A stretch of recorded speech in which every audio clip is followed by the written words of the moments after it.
모세가 호렙산에서 부르심을 받고 있는 장면인데요. 오늘 모세의 이야기를 통해서 하나님이 어떻게 부르시는지, 그리고 그 부르심에 응답한 사람들의 삶을 오늘 살펴보면서 같이 은혜를 나누기를 원합니다. 하나님의 부르심을 받는 그 모든 사람들은 모두 자신의 삶에, 일상적인 삶에 성실한 사람들이었습니다. 그렇다고 해서 반드시 또 성공적인 삶을 살고 있는 것은 아니었습니다. 지난 시간에 목사님께서 베드로에 대해서 말씀하셨는데, 열심히 밤새 수고했지만 잡은 것이 없는 그런 삶을 살고 있을 수도 있습니다. 그래서 그들의 삶은 세상적으로 보면 딱히 내세울 것이 없는 그런 평범한 삶을 살고 있는 인생들일 수도 있습니다. 그러나 적어도 그들은 모두 성실하게 일하고 있던 사람들이었다는 것입니다. 하나님이 부르시는 사람들을 보면 한가롭게 놀면서 부르심을 받은 사람은 한 명도 없습니다. 왜냐하면 성실함은 모든 사역의 기본적인 태도이기 때문입니다. 모세의 경우도 자신에게 맡겨진 그 일에 성실했음을 볼 수 있는데요. 우리 출애굽기 3장 1절 말씀 우리 다시 한번 크게 같이 읽겠습니다. 같이 읽습니다. 시작. 모세가 그의 장인 미디안 제사장 이도로의 양떼를 치더니 그 떼를 광야 서쪽으로 인도하여 하나님의 산 호렙에 이르매. 자기 힘으로 이스라엘 민족의 지도자로 자처했었죠. 그러다가 애굽 사람을 죽이고 바로의 진노를 피하여서 애굽에서 미디안으로 간 후에 40년 동안 미디안에서 그 미디안 제사장에게 고용되어서 양떼를 치는 일을 했습니다. 거기서 이제 제사장 이도로의 딸 시보라를 만나서 결혼해서 아들도 둘을 낳고 이렇게 양떼를 치는 일에 성실하게 살았습니다. 사랑하는 여러분, 내가 아직 부르심을 받았는지 안 받았는지 모르겠다고요? 아직 괜찮습니다. 일단 주님께서 현재 나를 인도하신 바로 이 자리, 여러분이 일하고 있는 그 자리에서 성실하게 하루하루를 살아가시기 바랍니다. 현재 성실함으로 부르심을 준비하는 여러분 되기를 주님의 이름으로 축복합니다. 그런데 그러면 주어진 일에만 내가 성실하게 살고 있으면 됩니까? 아닙니다. 일상성에 빠져서 정신없이 살다 보면 하나님이 부르시는 손짓도 알아보지 못하고 하나님의 음성도 듣지 못합니다. 그리고 하나님의 인도하심이 와도 내가 그것을 알아차리지 못하고 있는 경우가 있게 된다는 것입니다. 그러므로 내가 일상생활에 성실하면서도 일상성에 빠지는 것을 늘 경계해야 합니다.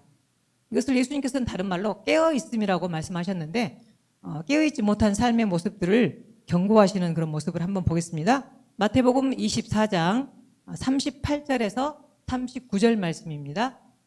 네, 같이 한번 읽어보겠습니다. 같이 읽습니다. 시작. 홍수 전에 노아가 방주에 들어가던 날까지 사람들이 먹고 마시고 장가들고 시집가고 있으면서 홍수가 나서 그들을 다 멸하기까지 깨닫지 못하였으니. 물론 이 말씀은 주님께서 일상을 결코 정죄하신 것이 아니고요. 이런 일상성에 빠져버리는 나머지 내가 오늘 이 자리에 있어야 하는 그런 존재의 이유, 그런 것들을 자각하지 못하고 진짜 사명은 뒷전으로 여기고 그냥 허망한 삶을 살고 있는 그것을 주님께서 경고하고 있는 것입니다.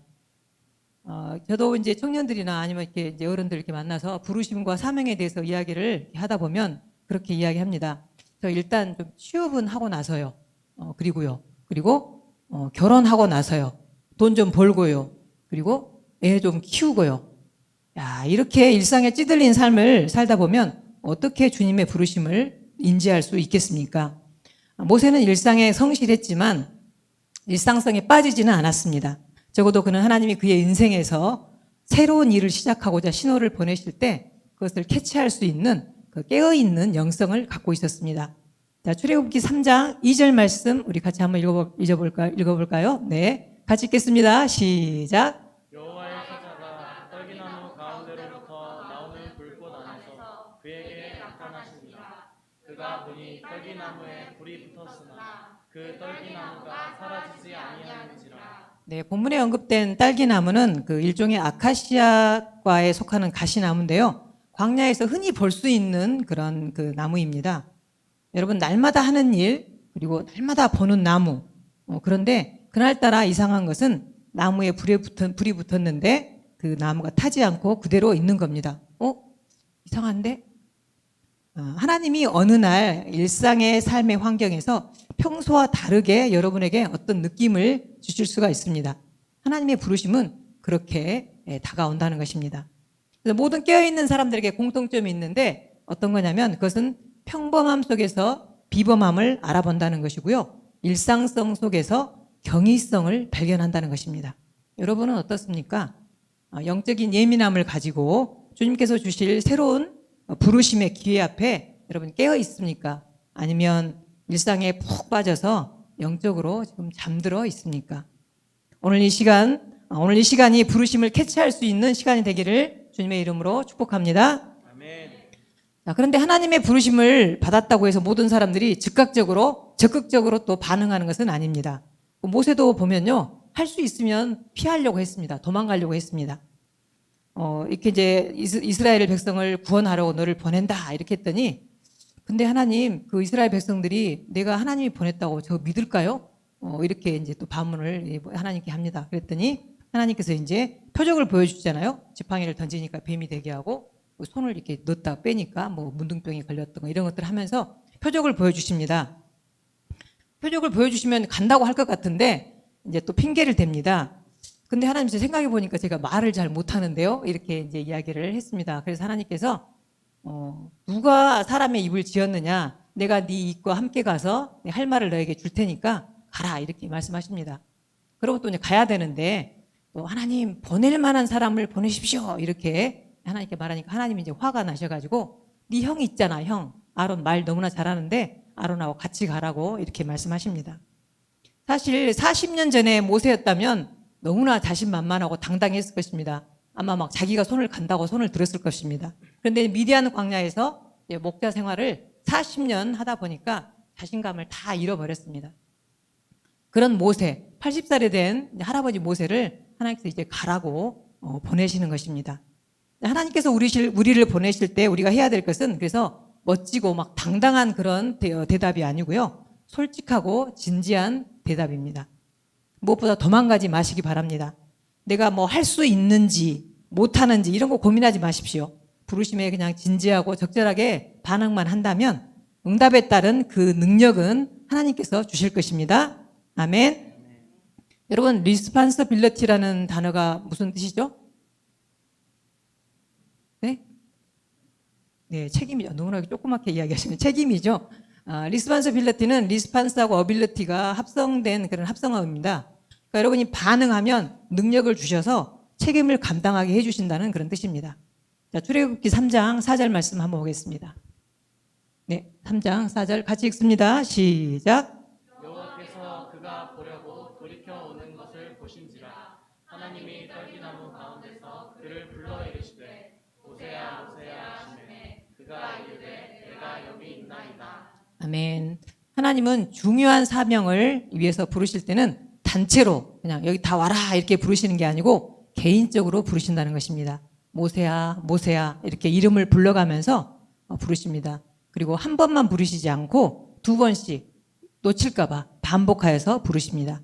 보니까 아브라함을 부르실 때도 그렇고요. 사무엘을 부르실 때도 이렇게 반복해서 부르셨습니다. 이 저녁 하나님이 내 이름 불러주심을 듣는 그 사람이 되기를 축복합니다. 아멘. 사랑하는 여러분, 하나님이 부르실 때 아직 내가 부르심의 내용을 다 정확하게 알지 못한다 할지라도 그리고 내가 그것을 할 수 있는 능력을 내가 가지고 있지 않다 하더라도 부르실 때 주님 제가 여기 있습니다 이렇게 대답하시기 바랍니다. 여러분 부르실 때 진지하게 응답하시는 여러분 되기를 주님의 이름으로 축복합니다. 아멘. 이번 토요일에 여러분 어디를 지금 가기로 하셨나요? 네, 이번 토요일에 외국인 선교사 묘원 양화진을 우리가 탐방하게 됩니다. 이곳은 하나님의 부르심에 순종하여서 자신들의 조국보다 자신들의 가족보다 한국을 더 사랑했고 한국 사람들의 영혼을 더 사랑한 사람들의 그 선교사들과 그 가족이 있는 이제 무덤인데요. 그 묘비명을 여러분들이 가서 보겠지만 묘비명을 보면은 그들이 얼마나 조선을 사랑했는지 그걸 알게 됩니다. 우리 한번 보여주실래요? 네, 25살 루비 캔드릭이라는 청년인데요. 이분 이게 정말 유명한 그 묘비명인데요. 만일 나에게 1000개의 생명이 주어진다면 그 모든 생명을 조서를 위해서 바치겠다고 이렇게 이야기했습니다. 네, 그다음에 헐버트 한번 보여주실래요? 헐버트는 나는 웨스터민스터 사원보다 한국에 묻히기를 원한다고 이렇게 했습니다. 여러분들이 이제 양화진에 가기 전에 미리 또 뭐 조사해 보고 또 다녀와서 이제 또 정리하고 이렇게 제출하는 것이 여러분의 팀별 이제 미션이 되는데요. 오늘 여러분과 이제 같이 나누고 싶은 것은 뭐 그분들의 업적들은 너무나 방대합니다. 뭐 선교 부분, 또 의료 부분, 또 뭐 교육 부분, 문화 뭐 모든 부분에서 너무 많은 우리나라에 영향력을 미쳤는데 그런 것들을 다 지금 나눌 수는 없고요. 부르심과 관련하여서 몇 가지만 나눠보려고 합니다. 최초로 이제 조선 선교사의 영예를 이렇게 이제 받은 분은 1885년 4월 5일 부활절 아침에 제물포항에 도착한 그 언더우드 선교사와 아펜젤러 부부입니다. 사진 한번 보여주실래요?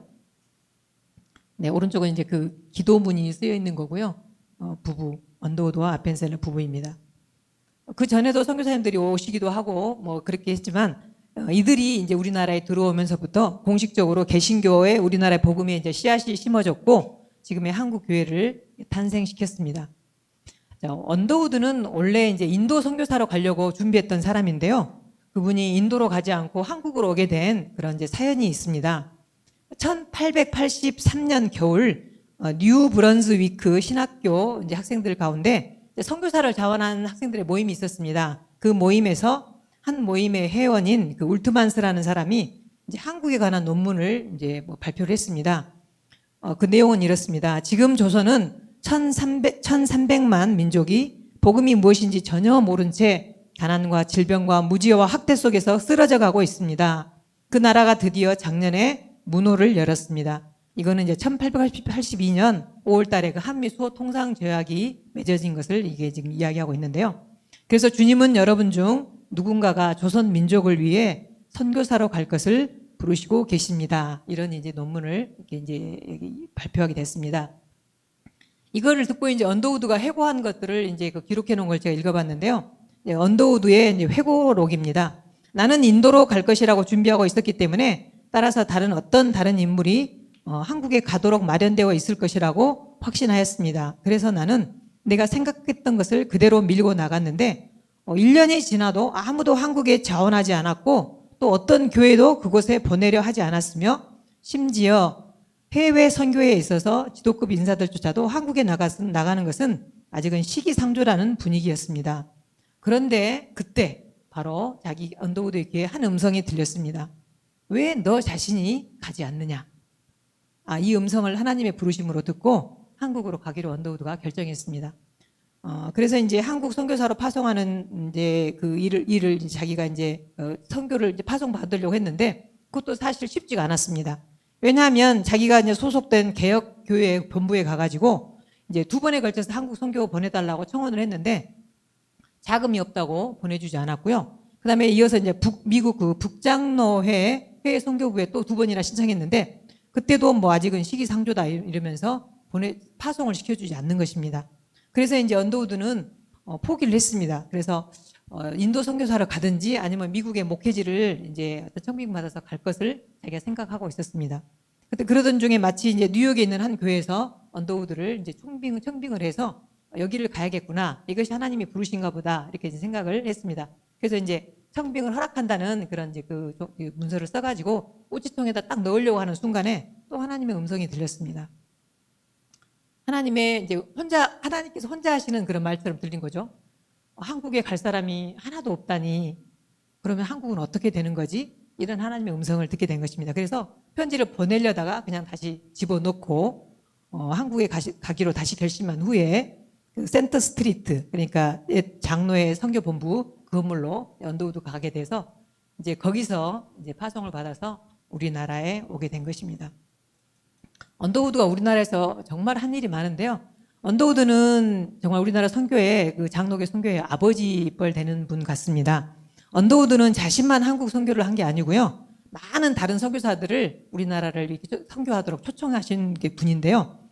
특별히 언더우드에게 영향받은 선교사님들을 제가 찾아보니까 언더우드가 안식년 기간이 돼가지고 미국에 가가지고 1891년 테네시주 내시빌에서 이제 그 열린 해외 선교 신학교 연맹 대회에서 연설을 하게 되는데, 그때 연설 제목이 코리아 콜스 유입니다. 조선이 너를 부른다, 이런 제목으로 연설했는데, 그때 이 연설을 듣고 이제 그곳에 있던 레이놀즈를 비롯해 몇몇의 신학생들이 감동을 받고 한국 선교를 자원하게 됩니다. 그래서 1892년에 7명의 개척자들이 이제 다시 한국으로 들어오게 됩니다. 그때 들어왔던 분들 한번 얼굴을 보여주실래요? 이분들은 다 이렇게 한국 이름으로 이렇게 이제 다 바꿔서 불렀는데, 이 눌서라고 이분은 레이놀즈인데요. 레이놀즈 그 부부, 그다음에 이제 전위렴, 전킴 부부, 그다음에 최의덕 테이트 선교사, 그다음에 동생 마티 테이트는 최마태, 그다음에 데이비스, 이렇게 7명의 선교사가 이렇게 같이 이제 우리나라에 들어왔습니다. 그중에 이제 레이놀즈를 보면요, 이 레이놀즈는 어떤 분이냐면 그 햄펀 시드니 대학을 최우등으로 졸업한 사람이고요. 특별히 언어에 어학의 재능이 많은 사람이었습니다. 그래서 다른 분들도 이제 성경 번역을 했지만 이분은 우리나라에 들어와서 성경을 한글로 번역하는 일에 매진했고요. 그때는 그냥 뭐 개인력이나 수정력이 이렇게 한 권씩 단권으로 이렇게 나왔었는데, 신약 전체를 묶어서 1900년에 신약 성경을 출판했습니다. 그런데 이분이 이제 양화전에 묻혔는데, 이분은 그 한 살이 되기 전에 한국에 와서 그 죽은 맏아들의 그 무덤과 미국에서 76세로 죽은 둘째 아들의 무덤이 아빠의 무덤과 같이 이렇게 양화전에 같이 묻혀 있습니다. 그리고 같이 왔던 이제 테이트 선교사는 여동생 매티 선교사와 같이 왔는데, 이 테이트 선교사는 이제 의대를 졸업했고 신학교도 졸업했던 분인데, 부인은 또 그 유명한 그 전주 예수병원을 설립한 잉골드라는 그 의사입니다. 이분은 이제 테이트 선교사는 1893년에 호남 선교의 개척 선발대로 이제 호남 지역으로 왔는데, 이때 젠킨 선교사와 함께 이제 전주를 중심으로 뭐 익산, 정읍, 뭐 금구, 태인, 고부, 흥덕, 부안, 임실, 남원 등의 각 지방에서 꾸준히 선교 활동을 했습니다. 얼마나 선교 활동을 열심히 했는지, 이분이 전도에서 설립된 교회가 78곳이고요. 장로를 세운 사람이 21명, 목사를 5명, 그다음에 세례를 베푼 사람의 수가 1,500명이나 될 정도로 이렇게 열심히 사역을 했습니다. 그 중에 유명한 하나의 일화가 있는데요. 우리가 올해 코로나만 아니었으면 국내 선교 순교지 탐방을 가려고 한 그 교회 중에 하나입니다. 김제 금산교회라는 곳인데요. 이 교회에 얽힌 이야기입니다. 이 테이트 선교사가 김제 지역을 전도하다가 김제 지역의 거부인 조덕삼이라는 사람을 전도했습니다. 그래서 이 조덕삼이 전도를 받고 예수님을 영접하고, 이 조덕삼이 자기 집에 이제 머슴인 이자익이라는 사람을 이제 전도를 했습니다. 두 사람이 동시에 세례를 받고 함께 집사가 되었습니다. 같이 장로 선거에 출마를 했는데, 이 조덕삼이 떨어지고 이자익이 당선된 것입니다.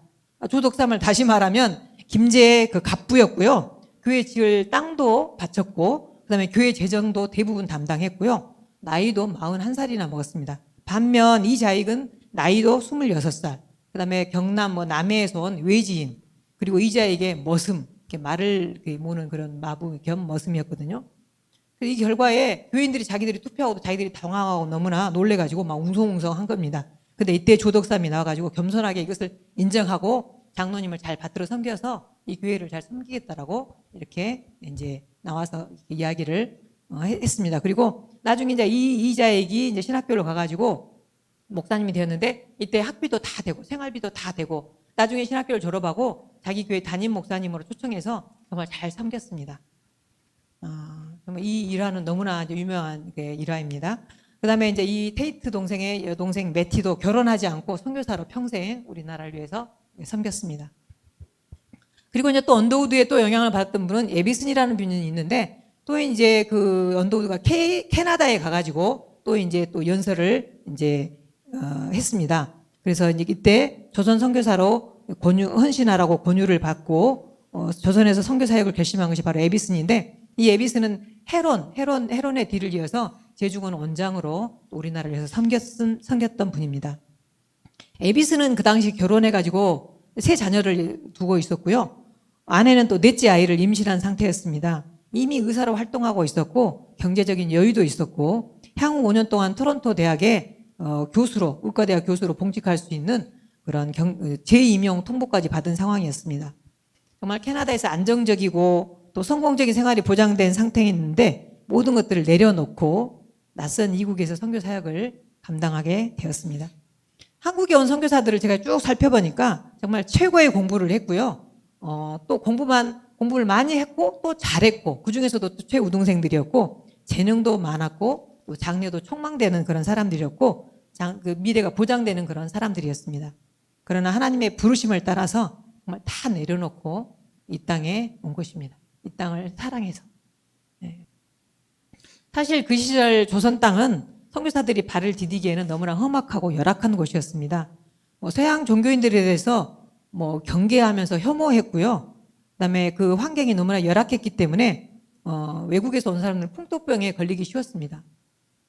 하지만 20, 30대의 젊은 선교사들은 한국을 구하기 위해서 먼 길을 마다하지 않고 한국으로 달려왔던 것입니다. 그래서 사고와 질병으로 선교사들이 많이 또 돌아가시기도 했습니다. 그 유명한 그 헤론, 제중원의 원장이 이제 원장을 했던 이 헤론은 테네시 대학의 의대를 수석으로 졸업했습니다. 그리고 20대에 벌써 모교 교수로 초청을 받은 그런 수재였습니다. 한국에 와서도 그 왕실 주치의로서 그 고종의 그 건강을 책임지고 있었던 사람이었습니다. 그리고 그 세브란스의 전신인 제중원의 의사로서 이제 알렌 딜을 이어서 이제 책임을 지고 있었던 사람인데 이분이 한 업적은 이제 관두고요. 이분이 그 특별히 또 이제 이분 한번 저기 보여주실래요? 헤론. 이분 아니고 그 앞쪽인데요. 네, 이 헤론인데요. 이 헤론은 양화진에 묻힌 최초의 선교사입니다. 이분 때문에 양화진이 조성됐고요. 이분으로 인해서 이제 양화진이 돼서 특별히 이제 이분을 제가 언급했는데요. 이 헤론이 어떻게 돌아가셨냐면 1890년에 이제 극심한 이질에 걸려가지고 남한 산성에 가서 요양을 했거든요. 요양을 해가지고 겨우 이제 몸을 추스리고 다시 이제 일을 하려고 서울에 왔는데 얼마 되지 않아서 이제 그 16마일 근처 떨어진 곳에 한 여인이 사경을 헤매고 있다는 소식을 듣고 그 여인을 고치러 갔다가 그 여인은 고쳤으나 본인은 병이 도져가지고 이제 이분이 돌아가시게 됐습니다. 34살의 이 아까운 나이에 숨을 거뒀습니다. 몸을 생각하지 않고 무리한 탓으로 이렇게 돌아가시게 된 것입니다. 조선에 온 지 6년 만에 일어난 일이었습니다. 이 헤론의 뒤를 이어서 또 에비슨이 일을 하게 되었다는 것입니다. 이분이 쓴 묘비병에는 이렇게 되어 있습니다. 하나님의 아들이 나를 사랑하시고 나를 위하여 자신을 주셨다. 이렇게 묘비병에 쓰여 있습니다. 그리고 이제 아펜셀러도 아깝게 돌아가셨는데 40살에 돌아가셨는데 정동교회도 세우고 배제 고등학교 세우고 정말 일은 너무나 교육 부분에서도 너무나 많은 일을 했는데요. 이제 집회를 하려고 목포로 가던 중에 그 배가 풍랑을 만나가지고 파선하게 되는데 이때 여학생 하나가 물에 빠진 것을 보고 그 여학생을 구하려고 바다에 뛰어들어가지고 그 여학생은 구했으나 본인은 풍랑에 휩쓸려가서 생을 마감하고 말았습니다. 그 양화진에 무덤이 있긴 있는데 그 양화진에는 빈 무덤인 거죠. 무덤 안에 시체를 찾지 못했습니다. 그런데 아펜셀러의 후손들은 아버지의 뒤를 이어서 우리나라를 또 섬겼던 것으로 유명한데요. 아펜셀러의 아들 그 헨리 다찌가 14살 때 아버지의 죽음을 봤는데 이때 이걸 보고 사춘기니까 한동안 방황을 했다고 해요. 그랬는데 이제 철이 들어가지고 조선을 사랑했던 그 아버지의 마음을 이해하고 깨닫고 이제 배제 학원의 이사장으로 다시 와가지고 우리 민족을 위해서 헌신했고요. 선교 사역을 마치고 미국으로 돌아갔는데 이제 그때 한국 전쟁이 일어나가지고 그때 다시 또 한국으로 또 와가지고 세계 많은 나라에 우리나라 그들을 호소하고 이래서 우리나라 구호에 힘을 썼습니다. 헨리는 이제 죽을 때 그 한국에 묻기를 원했습니다. 묻어달라고 했습니다. 나를 한국 땅에 묻어달라. 그리고 우리 아버지가 얼마나 조선 사람을 사랑했는지 그들이 알게 해달라고 이렇게 유언을 하고 돌아가셨습니다. 그리고 아펜셀러의 딸도 역시 2대 강단에서 설교를 하던 중에 뇌일혈로 사망했습니다. 이 그녀의 묘비에도 뭐라고 쓰였냐면 섬김을 받으려 함이 아니라 도리어 섬기려 하노라 이런 문구가 새겨져 있습니다. 아펜셀러는 일남 3녀가 있는데 일남 2녀가 한국 선교에 몸을 바쳐서 사역을 했습니다. 이제 가족 이야기가 나오니까 가족으로 섬긴 사람 중에 가장 유명한 사람이 바로 홀 가문입니다. 한번 영상 보여주실래요? 네, 예, 닥터 홀 가족인데요. 특별히 이제 이분이 유명한 것은 조선회상이라는 책을 써가지고 우리 믿는 사람들뿐만 아니라 안 믿는 사람들도 많은 감동을 줬던 그런 책입니다. 네, 이 책을 쓴 사람은 서울에서 태어나 한국 이름도 쓰고 한국 환자들을 위해서 땀을 흘리지 아끼지 않았던 캐나다 출신의 선교사 셔우드 홀입니다. 이 셔우드 홀은 특별히 이제 유명한 것은 결핵 퇴치, 우리나라 결핵이 아주 성행했을 때 결핵 퇴치에 힘을 썼던 사람이고 이분 때문에 크리스마스 실이 만들어졌습니다. 여러분 잘 모르실지 모르지만 옛날에 우표 보낼 때 크리스마스 실이라고 결핵 환자를 돕기 위해서 이제 사가지고 붙였던 그런 것들이 있는데 크리스마스 실을 이제 이분 때문에 만들게 되었습니다. 이 셔우드 홀의 아버지는 이제 제임스 윌리엄스 홀인데요. 이 제임스 윌리엄스 홀이 한국에 왔는데 그때 청일 전쟁이 있었을 텐데 청일 전쟁 때 평양의 조선인들을 환자들을 치료하고 섬겼던 분이었습니다. 그런데 한국에 온 지 3년 만인 1894년 이분도 과로로 인한 풍토병으로 주님 품에 안겼습니다. 그래서 남편을 잃은 부인도 의사였는데 닥터 로제타 홀이 남편을 잃고 상심해가지고 미국으로 돌아갔는데 그때 다 이제 임신 6개월이었습니다. 그래서 이제 미국에 가가지고 딸을 낳습니다. 에디스라고 딸을 낳고 이따가 출산한 이후에 또 주님의 부르심을 또 받고 남편이 묻혀 있는 한국으로 다시 오게 돼요. 그래서 이제 이 셔우드 홀과 이 에디스 딸을 데리고 이제 한국에 와서 사역을 했는데요. 열심히 사역을 하다가 그 이듬해 그러니까 1897년 11월에 도착했고 그 이듬해 1898년 5월에 딸 에디스가 하나님의 품으로 안겼습니다. 하나님의 품에 안겼습니다. 그러니까 한 뭐 두 살 정도나 3살 정도 됐던 것 같아요. 풍토병으로 또 죽게 되었습니다. 이분들 이 가족이 우리나라를 위해서 한 일도 정말 엄청나게 많은데요. 이 양화진에는 그래서 이 홀 가족이 6명이 다 묻혀 있습니다. 그러니까 1대인 닥터 윌리엄 제임스 홀과 닥터 로제타 홀 부부, 그다음에 2대인 이 책을 조선회상을 쓴 셔우드 홀과 또 부인도 또 의사입니다. 닥터 메리안 홀 부부하고 그다음에 셔우드 홀의 누이 일찍 죽은 에디스, 그다음에 3대 셔우드 홀의 이제 그 부부의 아들인 프랭크, 이렇게 6가족이 함께 이렇게 묻혀 있습니다. 기록에 의하면 당시 그 천연두, 뭐 뇌염, 뭐 이질, 맹장염 이런 어떤 많은 질환으로 사역 도중에 별세한 선교사들이 많이 있습니다. 그리고 이러한 질병으로 특히 희생이 된 것들은 바로 자녀들입니다. 어린 자녀들. 정말 태어나자마자 임신 중에 또 부인들이 죽는 경우도 많이 있었습니다.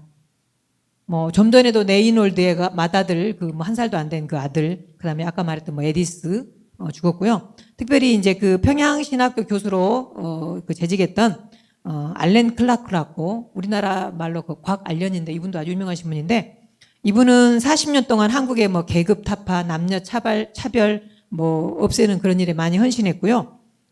여러 가지 일을 했는데 이분은 자녀를 연달아 잃었습니다. 둘째 아들 버튼이 1904년에 홍역으로 죽었고 셋째 아들 1905년 소화기 질환으로 생후 5달 만에 셋째 아들이 또 죽었습니다.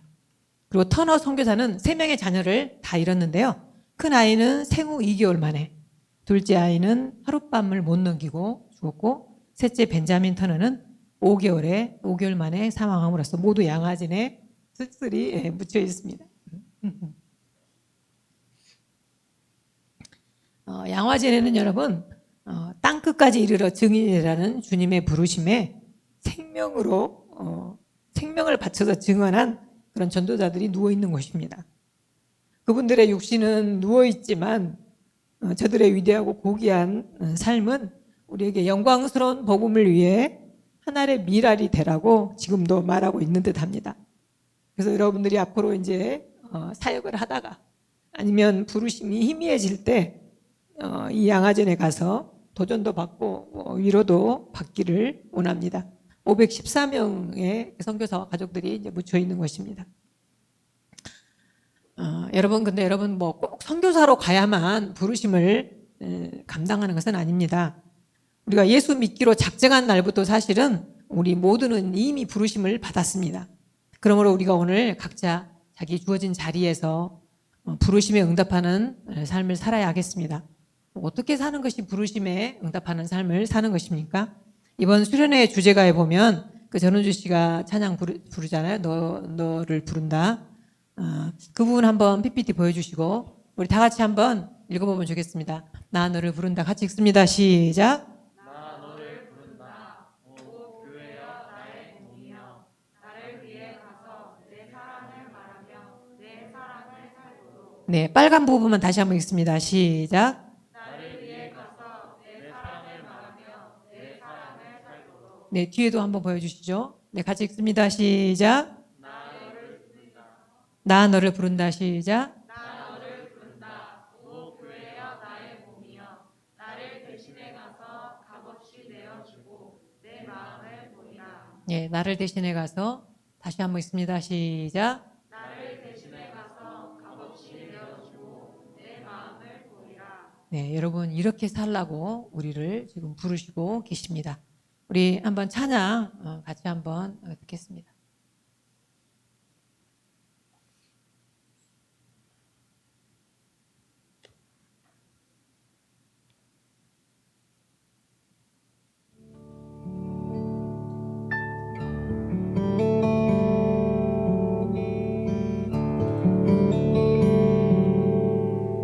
나는 알고 있지 너의 아픔과 연약함 그래도 난 너를 포기하지 않아 너는 나의 작품 이 땅을 향한 꿈 변함없는 나의 사랑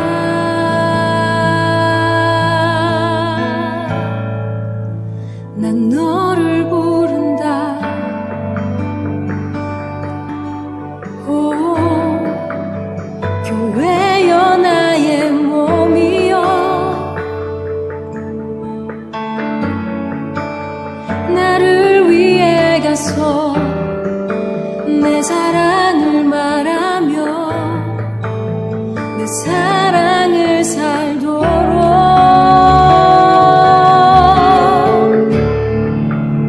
난 너를 부른다 오 교회여 나의 몸이여 나를 대신해 가서 값없이 내어주고 내 마음을 보이라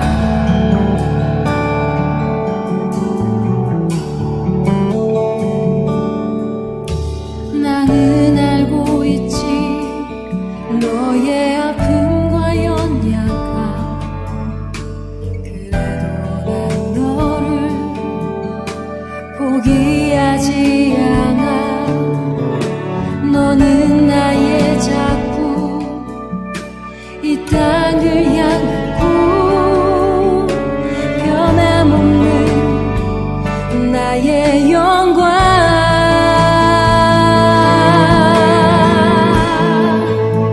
난 너를 부른다 오 교회여 나의 몸이여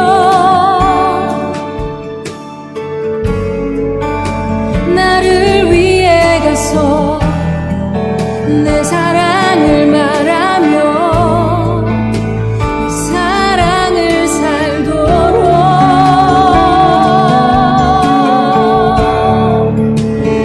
난 너를 부른다 오 교회여 나의 몸이여 나를 대신해 가서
우리가 기도하기를 원하는데요. 주님, 일상에 빠져 주님의 음성을 놓치지 않도록 우리 영혼이 깨어있게 하소서. 주님의 부르심에 예민하게 반응하게 하소서. 주님의 부르심에 진지하게 응답하게 하소서. 아직 나의 부르심의 내용을 정확하게 다 몰라도 나 자신의 능력을 신뢰할 수 없어도 모세처럼 응답하게 하소서. 주여, 내가 여기 있나이다. 이사역처럼 응답하게 하소서. 내가 누구를 보내며 누가 우리를 위하여 갈고 내가 여기 있나이다. 나를 보내소서. 언더우드처럼 응답하게 하소서. 왜 네가 가지 않느냐? 한국에 갈 사람이 하나도 없다니 한국은 어떻게 될 것인가? 이 시간 주님의 부르심을 듣기를 원합니다. 이 시간 주님의 부르심에 응답하기를 원합니다. 부르심에 응답하면 사명이 보일 것입니다. 부르심에 응답하면 능력을 주실 것입니다. 부르심에 응답하면 예비하신 길이 열릴 것입니다. 부르심에 응답하면 나의 존재 이유를 깨닫게 될 것입니다. 이 시간 우리 기도할 텐데 모두 일어나겠습니다. 뒤에 불은 꺼주시고요. 주신 말씀 생각하며 우리가 통성으로 기도하겠습니다. 뒤에 불은 다 꺼주시고요. 우리 주여 3번 크게 외치고 우리 통성으로 기도하겠습니다.